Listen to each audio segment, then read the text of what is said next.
Okay, it is exactly 8:30 p.m. It is Wednesday, March the 3rd, 2021. Welcome to week number 4, week 4 of Drugs and Crime. I'm Professor Richard Wright, and I'll be here close to the next hour going over information and details for assignment. First of all, I want to say this to you. I'm going to say this up front, that starting after Sunday, this Sunday coming up, um, which means starting Monday, any assignments for week 1 to 3 will not be accepted.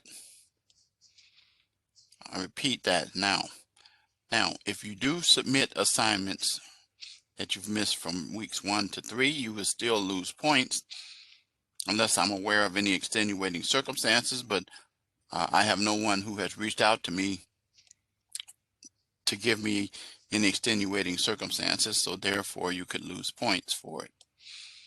Be aware that if you were to turn in the live lectures for weeks 1 and 2, you will receive a 0.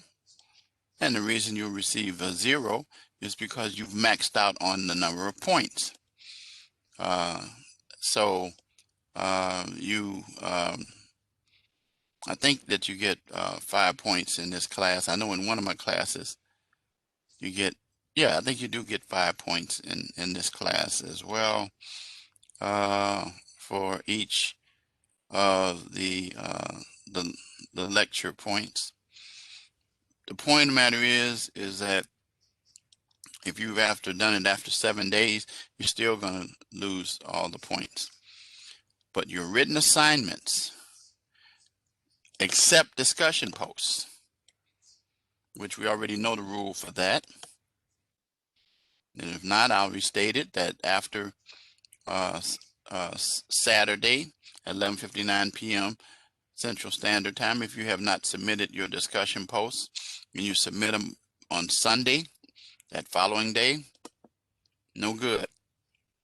But I did give you an out that if you submitted your discussion post initial post by Saturday and you submitted your reply post on Sunday, I will still give you points, but take away 1. But that's it. So be aware of that. Very, very, very important. So as we are turning the corner and heading to the second half of the course. So let's get right to it. And I'm going to take you down to the bottom here as my video. I hope you all have checked that out. The live classroom lecture schedule. We have, after today, we have just 2 more weeks. 2 more weeks. And then we will have gotten through. So there will be a week 5 next week and then a week 6 lecture. I already have recorded the lectures for weeks 1 to 3, and then 4 will be here tonight. So let's take a look at the course calendar before we get to the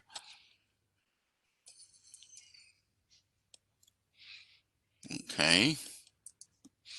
Good to see both of my biblical name students here. Good to see you guys.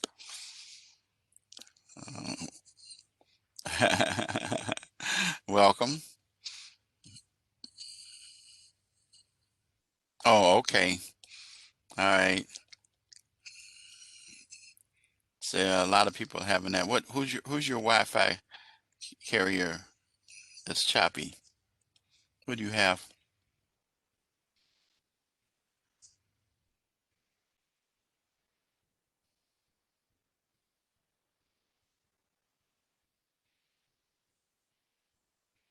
Who's the Wi-Fi? Who's your internet provider provides your Wi-Fi?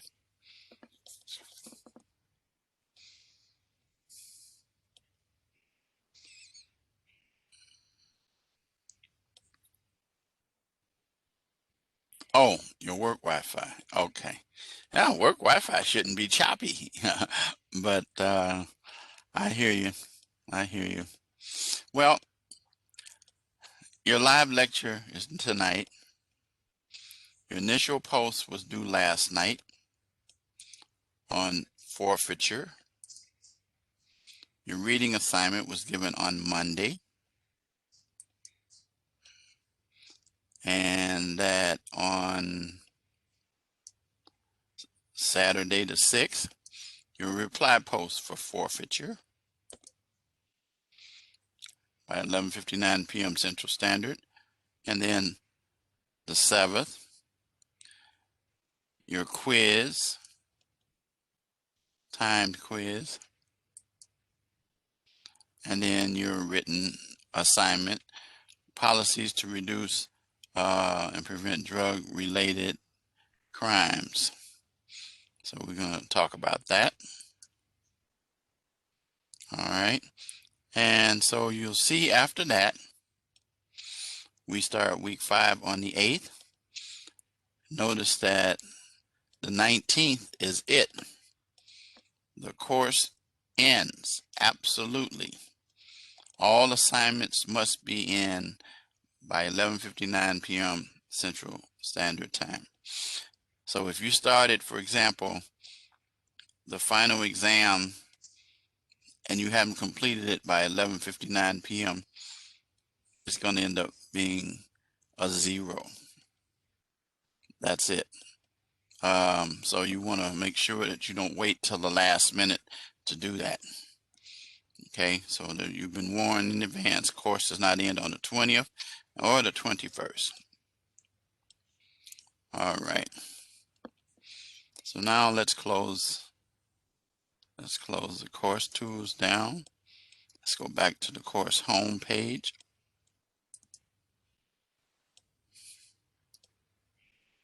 Again, here is the rubric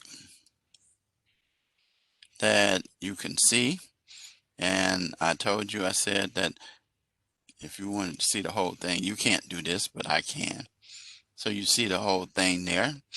And of course, it tells you for a total of, what does it say? It doesn't have the total number of points on here. I think it's 60 points. But anyway, you will get the total number of points. So yeah, 8 and 12 is 20, 28, 36, 44, 52, and 8 is 60. Yep. So anyway, you can see that I want you to use the far right, act as if these other 3 don't exist. Okay. So we're going to go into detail in that in just a minute. All right. So now let's close that off.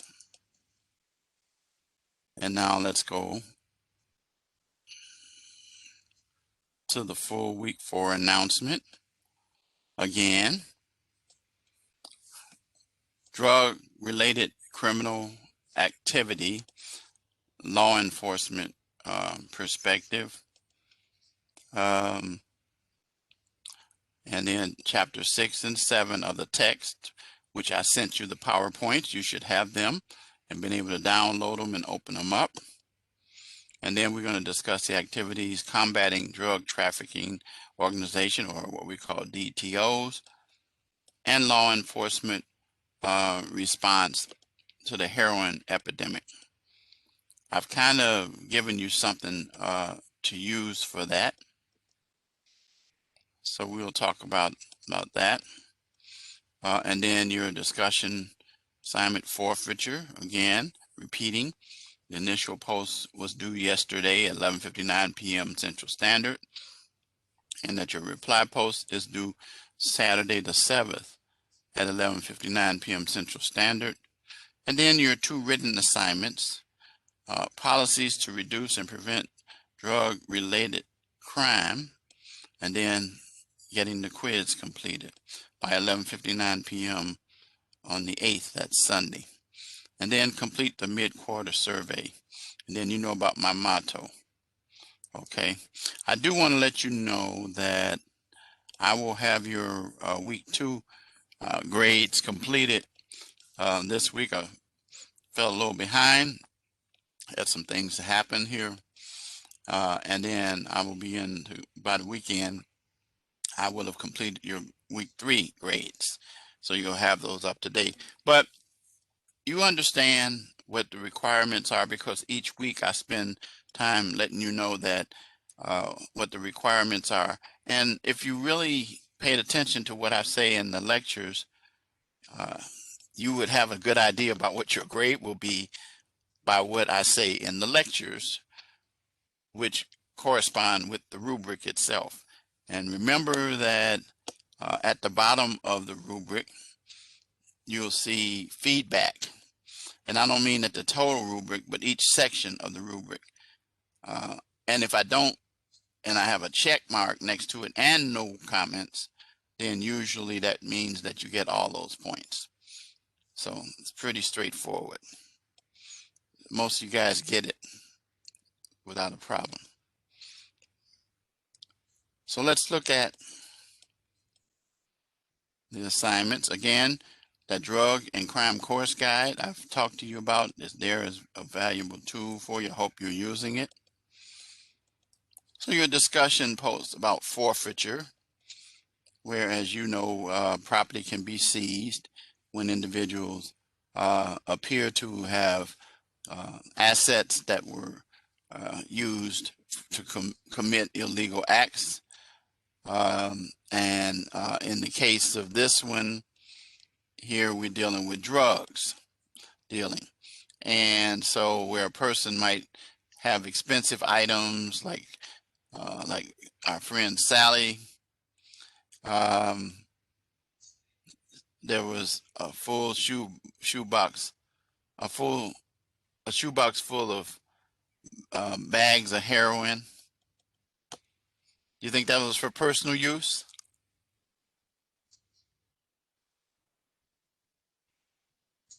Anybody think that was for personal use?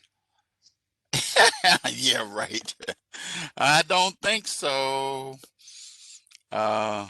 So 50 at street value level, 50,000 in cash. So I think that person was definitely a dealer. I mean, the situation speaks for itself. And even in drug court, a person like that would be not given a break because they are a dealer. Of course, unless they flip and turn over their sources, the bigger fish. Look, 3 laptop computers, which probably contain spreadsheets and things like that. 3 cell phones. I have enough trouble with my 1 cell phone. But 3 cell phones? Now, unless you have a cell phone like and you're working and you have an employer that uses the cell phone. But that's generally not the case. Any of you guys got 3 cell phones?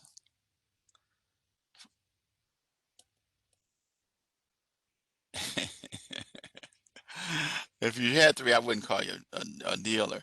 But I'd say, well, why do you got 3? But anyway, the fact of the matter is, you guys get the feel. You know, Kevin Gates has 2. Oh, I didn't know that. I don't know that song, but I do know that the person got 3 cell phones. Okay, you got 4, but you're not using them all at the same time, though. This person has different numbers for different things. But anyway, here's my point. Look, it continues. 2 Rolex watches. Any of you all got Rolex watches?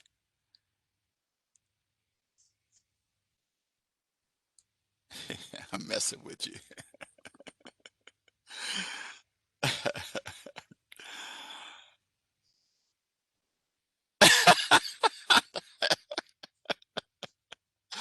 Trinity says she doesn't even have a watch at all. What about you, Faith? You got a Rolex? She's keeping quiet.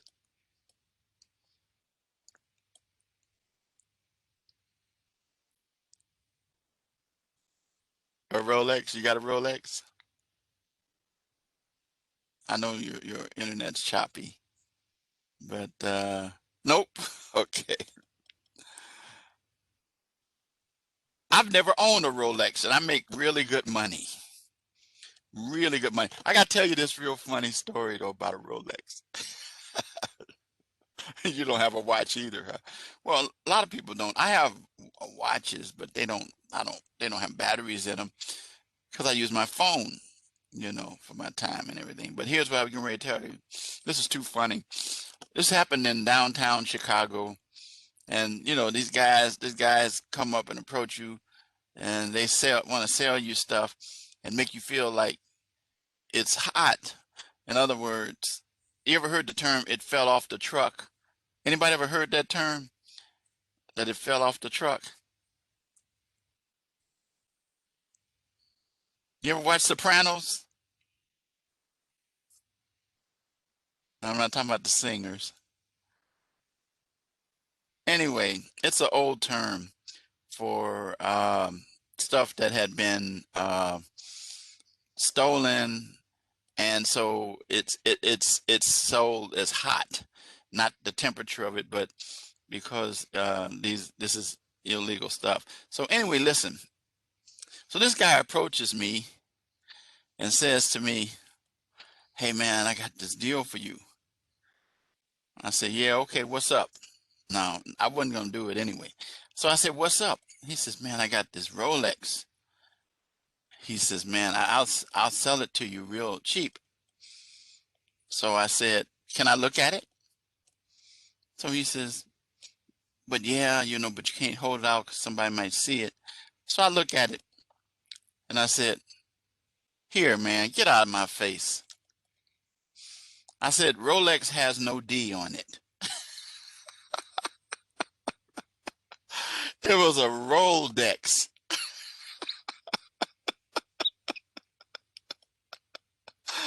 Oh God. What'd you say? XD. But a Rolex. A roll, not Rolodex. No, not Rolodex. No, that's Rolodex. No, it had Rolex spelled Rolex, but this one was a roll uh, dex. So it Roldex. And so I saw that D, and I said, "Dude, get out of here. This is not even a hot watch. This is a fake watch." And so I laughed about it, you know. And so, but anyway, so this person owned a pair of diamond earrings. So uh, also observed a 1960 vintage Corvette, very expensive vehicle also, parked in the garage, and a luxury motorhome parked in the driveway. And the person works as a cashier at a convenience store.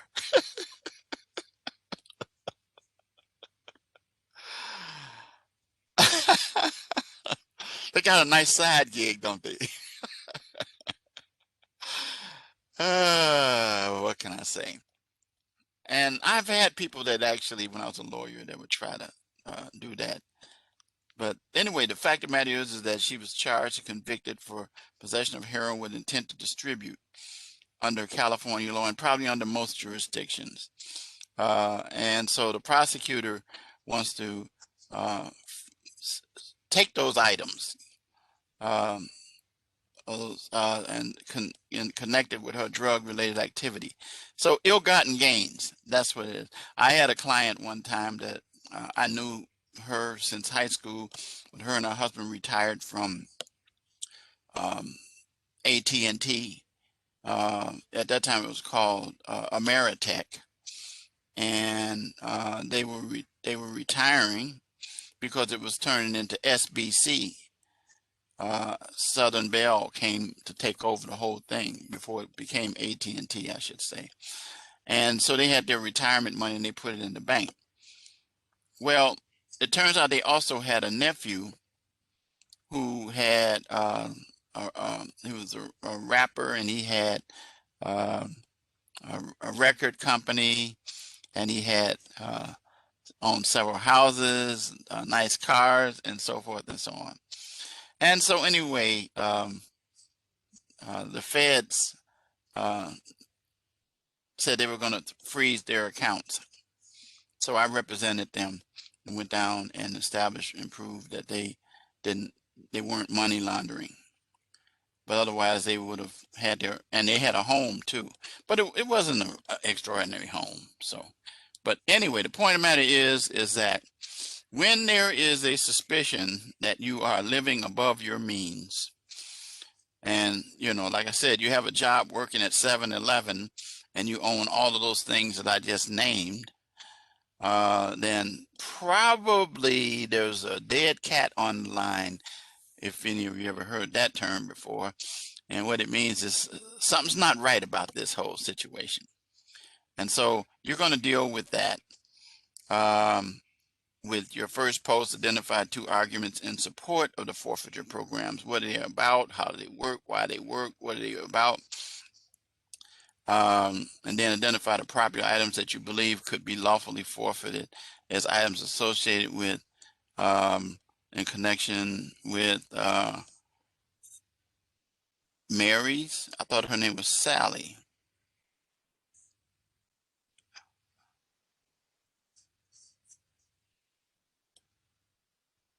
Her name's not Mary. Her name is Sally.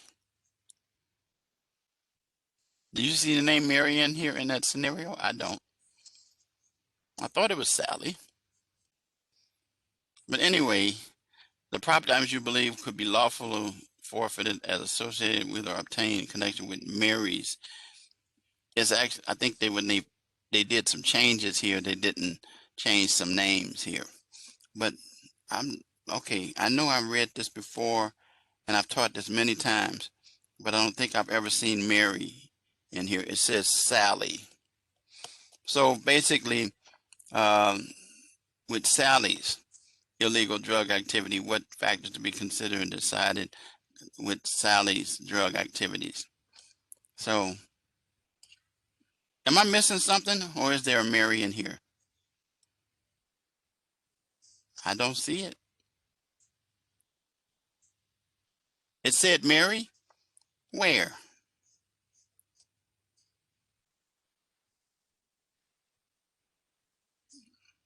Sally's home. Sally. Doing in the post paragraph. Yeah, I know that. I know that. I know that. That's my point. But it says identify 2 arguments in support of forfeiture program. Next, identify the property you believe can lawfully be forfeited as associated with or obtained in connection with Mary's illegal drug activity. It doesn't say Mary in here was involved in any illegal drug activity in the scenario. It says Sally.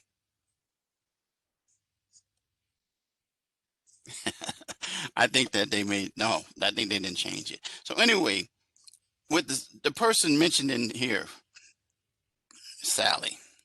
Okay. So I'm going to tell them about that. I'm going to say, you guys have Sally in the first post, but your scenario don't mention Sally. I mean, Mary, rather. But, okay.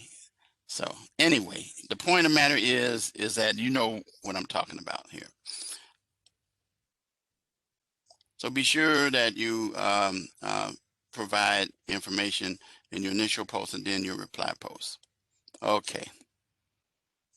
I know I missed some stuff, but I didn't think I missed that one. So I'll run it by them. Sometimes the course developers are so quick trying to get courses out, because they did make a major change to this course from the times I've taught it when it was 11 weeks, and then it became 6 weeks, 5.5 weeks, but they changed it. So at any rate, with the written assignment, you know that it's Dave because we're using that same scenario from week 1. So you need to address the origin and development of international drug cartels. We're going to talk a little bit about that, and the manufacturing, sale, and distribution of illegal drugs. Identify the connection to Dave's scenario and this. Identify current interdiction policies and legislative efforts to reduce and prevent the manufacturing, sale, and distribution of the illegal drugs. And then compare these interdiction policies. And so when they say interdiction, do you know what they're talking about?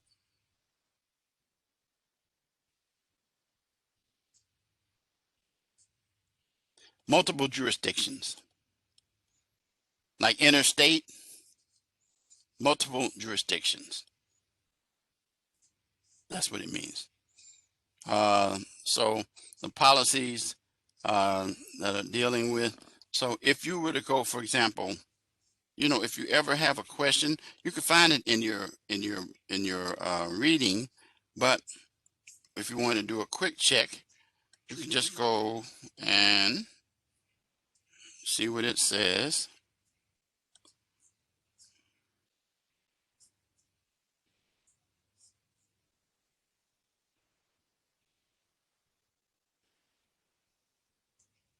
Okay.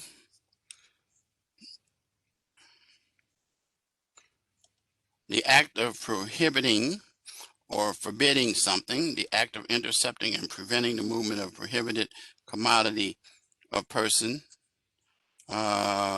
So it means in the law, a legal process where a court is asked to determine from testimony and other evidence whether a person is unable due to infirmity to consistently make decisions regarding his person or property. So you use the various jurisdictions to determine this, federal, state, and local. But the key thing is to determine whether this person legally or justifiably has that property in their possession. Does that kind of clear it up for you?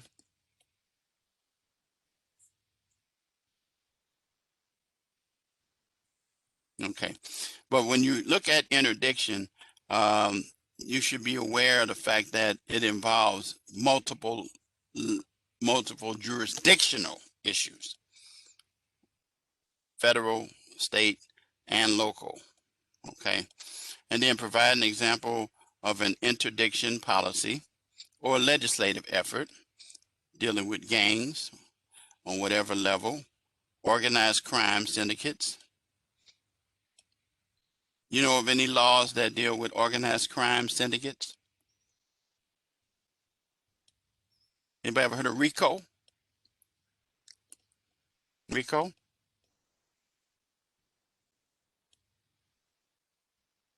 Anyway, that's one of the laws. Anyway, you could, when you do your reading, you'll see that in there. It's in there. I know it's there. And then international cartels. Yeah. But anyway, and then dealing with gangs. Gangs operate on the federal, state, and local levels. Provide at least one credible source. Now, I already told you what I thought about that. I says, in a 2-page paper, double space, don't just throw one citation in there.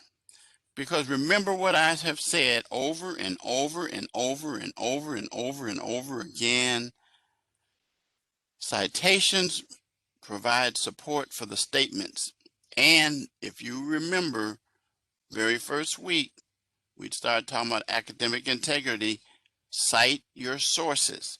So if you're going to write a 2-page paper and you only have one citation, I believe that you got to be close to an expert.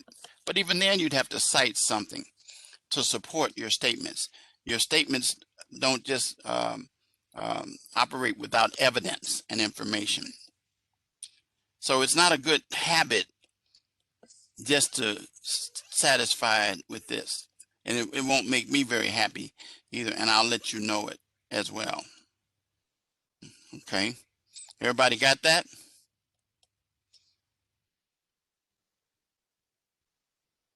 Okay. And I'm not being difficult. I'm just trying to keep it real for you because it'll come back and bite you later on. So let's look at the PowerPoint for 60 point. The rubric rather. So again, we're operating in the mastery. Exemplary. See, let me say this. In order to do that, you go above and beyond with the requirements. All right. So an exemplary description and origin and development of international drug cartel involvement in the manufacture, sale, and distribution of illegal drugs. Okay. With the manufacturing, sale, and distribution of illegal drugs with thorough supporting details. So, and if you're going to have supporting details, doesn't that sound like credible sources or citations to support your statements? Doesn't that sound like that?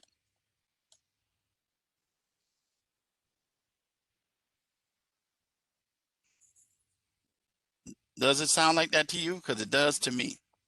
You don't have to say yes just because I said so, but think about what it's saying. Supporting details. Okay. So you're taking some of the scenario, but also something that you discovered from your research. And then interdiction policies and legislative efforts dealing with information literacy using credible sources. They do use it in here. And they do it down here. They say exemplary comparison of interdiction syndicates with thorough details. So either they're going to say thorough details or they're going to say credible sources. And then finally, coming down to an example of organized crime, you have also exemplary explanation or legislative effort for organized crime syndicates. So you're going to still have to say where you got that information from, and that's providing a source. Same thing for this one. Example of international cartels. And then finally, you'll lose absolutely 4 points. Notice that if you don't have any credible sources, you can't get over here. You're going to be all the way over here. And remember what I said? And then it's going to be professional language used in a 2 to 3 page paper with no spelling errors. Remember, it's APA. APA. Credible sources have to be cited in APA form. Proper. Citations in the body, references at the end. Cover page, Romans 12, double space. And I say that over and over and over. But here's what I'm going to tell you. Students lose points all the time when they give me references, but they don't give me citations. References don't support your statements. References only provide the place where you got the information from, but the specific statements in the body of the paper come from somewhere, and you need to give credit to where that is. That's why we say cite your sources. Okay. Any questions?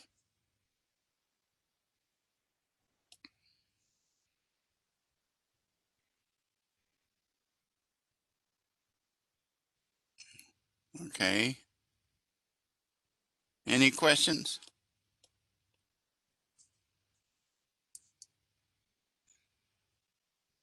Okay.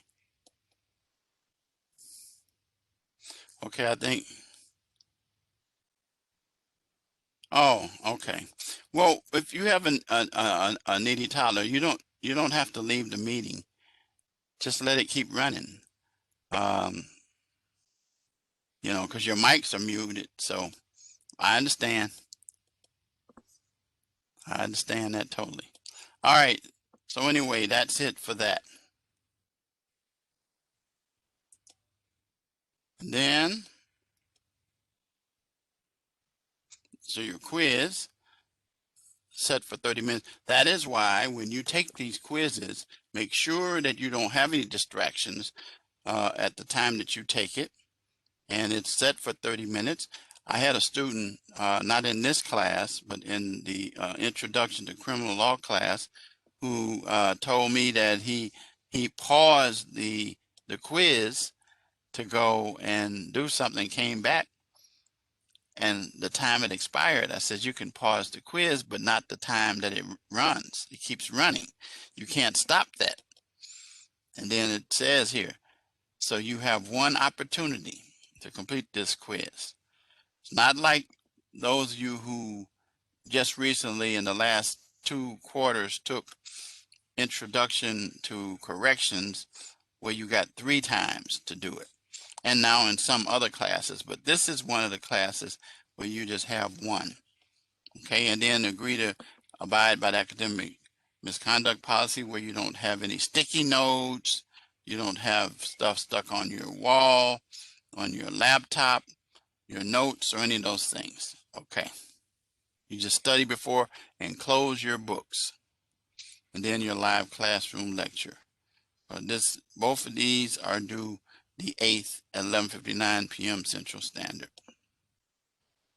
So let's get to, with the time we have left,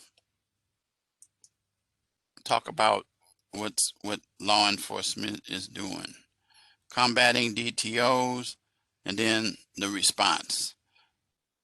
So first of all, drug trafficking organizations or cartels or various type of distributors from all over the world, whether they're from Mexico or from China, dealing with opium or heroin, um, they take these items and they cut them. And when I say cut them, that means that they don't sell you 100% opium or heroin. And then, of course, they're not subject to um, responsibility for what they cut it with. But they cut it with fentanyl and carfentini. Now, fentanyl is a synthetic drug and prescription drugs prescribed by physicians. So they put that together in already with a dangerous drug. The other thing, carfentanil, is it's a sedative for large animals like elephants, rhinos. Imagine that being mixed in. And so you put that in your body. So that could increase the chances of you going out of your mind um, or dying, one or the other. And so do you think that they care about their customers? No, they don't care about them. They just want to make money. And so therefore, what has happened is that they support their activities with weapons and money. And then they operate through bribing government officials and providing threats to families back in their home, like in Mexico. A lot of these people are involved because the cartel runs the whole thing. El Chapo, um, Mexican cartel, is in custody, and just recently, his wife was taken into custody. So who's running the cartel? Yeah, yeah, it's it is, yeah, that's what I'm talking about. Yeah, people die from that stuff. Yeah, it gets into their body and it will kill them. It will make their hearts explode, as I've talked about with people who use crack cocaine. But yeah, um, then you're right. You find them killed over in the streets, and they die. And so we have various agencies to deal with fighting these in the United States and across the world.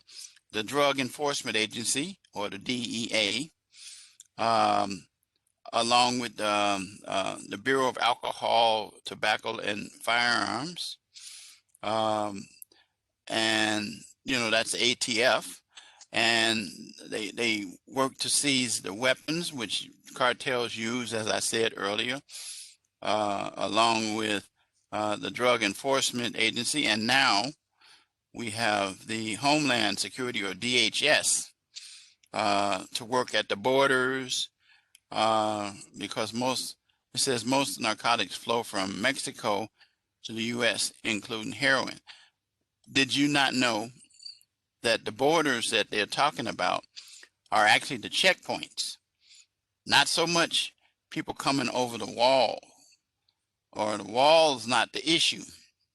They could just have a fence, but they come in at checkpoints. And so the Border Patrol agents inspect the vehicles, and you'll find that there are fake gasoline tanks, double engines, one's fake and it's loaded.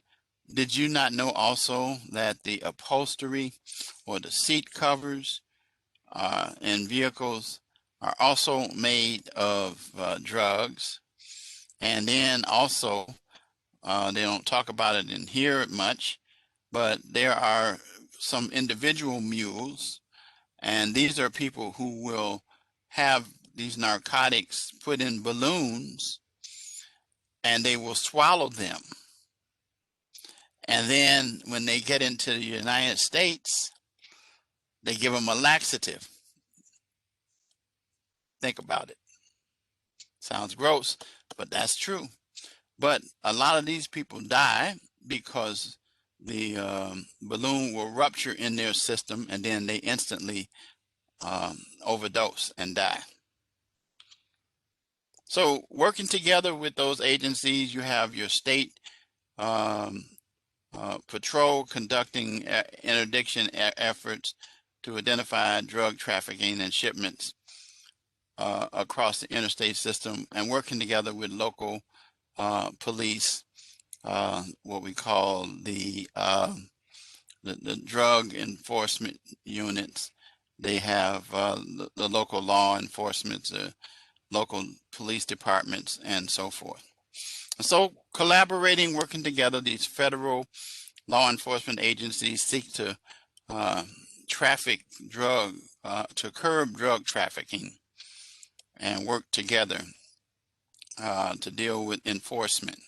And it shows you here a map, and you can just take a look at that on your own and show you how big it is. It's interesting, though, that they focus on here, but China is another place where a lot of this stuff comes in at. Okay, and then these talk about the different agencies and offices throughout the country that deal with fighting it. Okay. So I've already talked about the war on drugs before, where there's laws passed and then law enforcement, and then they get them into the country, and then these people, the gangs, are one way of distributing the drugs as well, and they're the foot soldiers that will sell the drugs as well. So now let's look at law enforcement response to the epidemic of heroin that we find ourselves dealing with, and it is epidemic because it is not just in urban areas. In suburban areas, and where people have found themselves overdosing on heroin. And again, I refer to what I do with my book. I had it. Oh, here it is. Right here again. Here's my book here, From Dope to Hope. Tim Ryan, where he was a former drug user and became a counselor. And then one of the tragic things in his book that he points out, if you're interested in more details, I can help you tell you where to get it. Actually, if you go to Amazon, you can find it. It's called From Dope to Hope. It's not very expensive. A Man in Recovery, Tim Ryan. And one of the sad parts is that he wasn't able to save his own son who overdosed. But anyway, so these the law enforcement, what has happened is that it starts out with a lot of these people, and you'll see this, dealing with painkillers, and they'll go and then they'll begin to take advance to heroin, as I said, that's laced, and they inject that laced heroin, and it oftentimes will result in death or serious injuries. So what law enforcement has come up with, and first responders, is something to stop or attempt to arrest the effects of dealing with heroin, and it's called Narcan, which is Noxolone, which is a prescription drug that first responders carry to arrest the effects of a person who has OD'd, and it's been known to bring people back to life or to keep them from being found dead, as you're talking about your friend.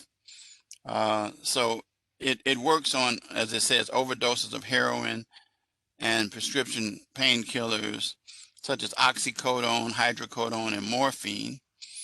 But it is a controlled substance requiring authorization for possession. And so first responders do it, and they do it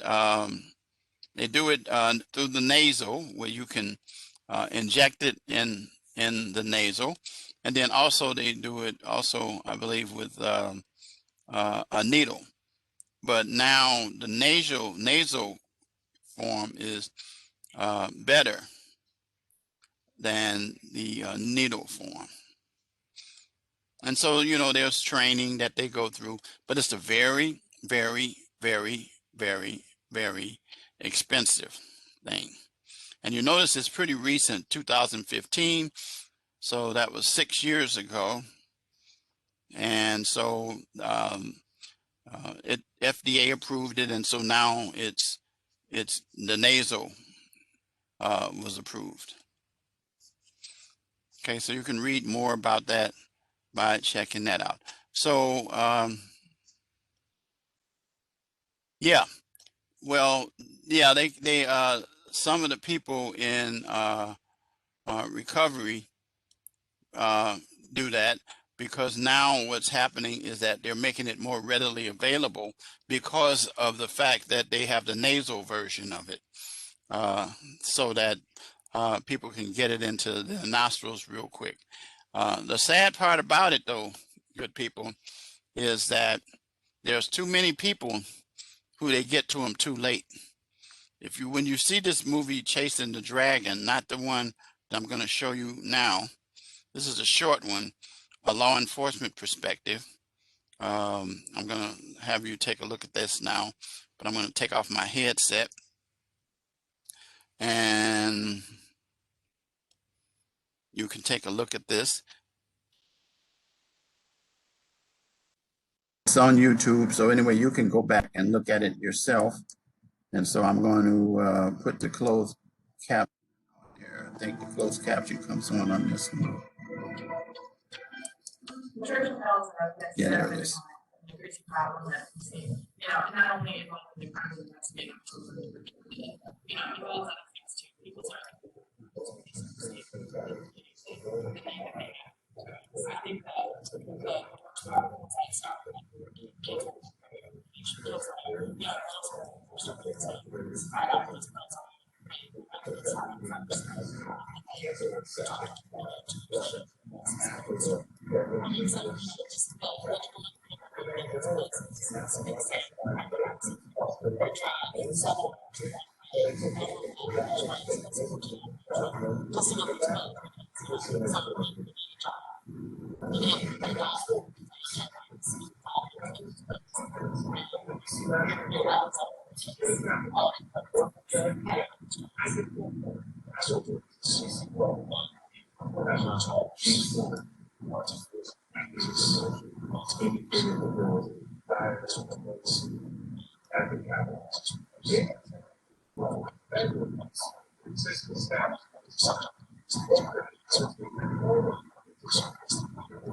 so you see, this is something taken lightly, and you see that individuals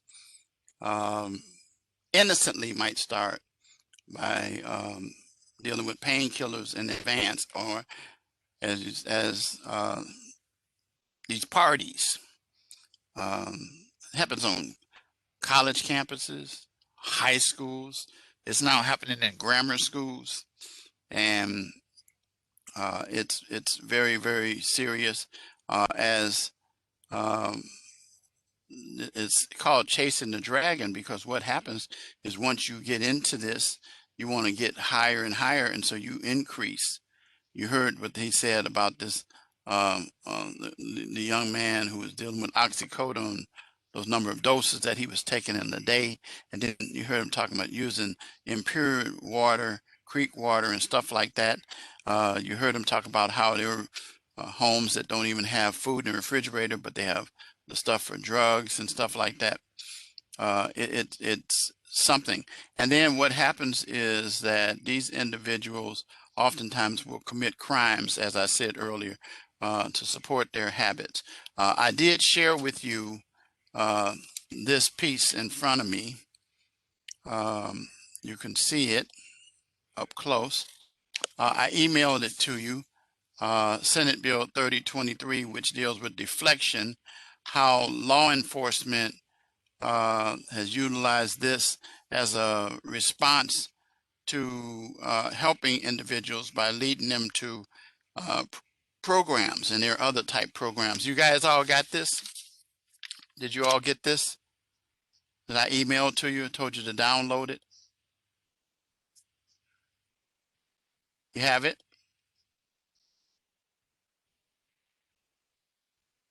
Yep. So I sent it out to everybody to make sure that you are aware. And I didn't send the backside of it, but the backside lists a lot of organizations. And you'll see, if you're looking at the back of this, that there are agencies, from social service agencies to various police departments across the state of Illinois, and they have this deflection program to help people overcome these drugs. We'll talk about this more next week. Okay, so that's about it for me. And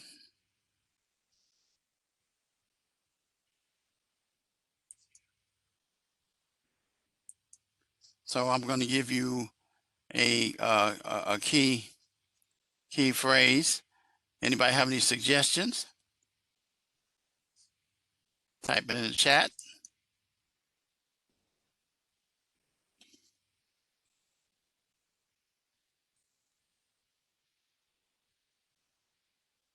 You're pretty good. Narcan. That's it. That's it. Narcan.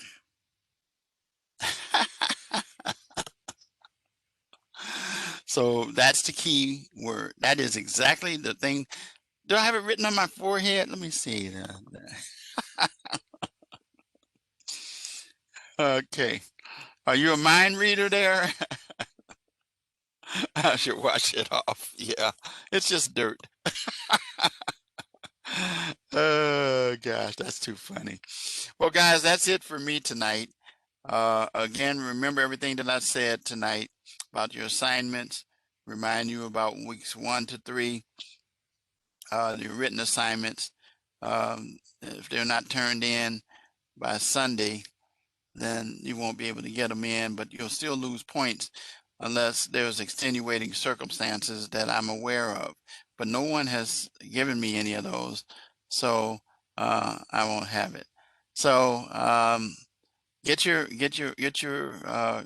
key phrase in at the bottom, drop, so you can get your points, because I grade it right away as soon as I sign off, and then I convert, upload it, so other students. Do not tell anybody in the class what it is. They say they'll call you, hey, that's a violation of the academic integrity policy.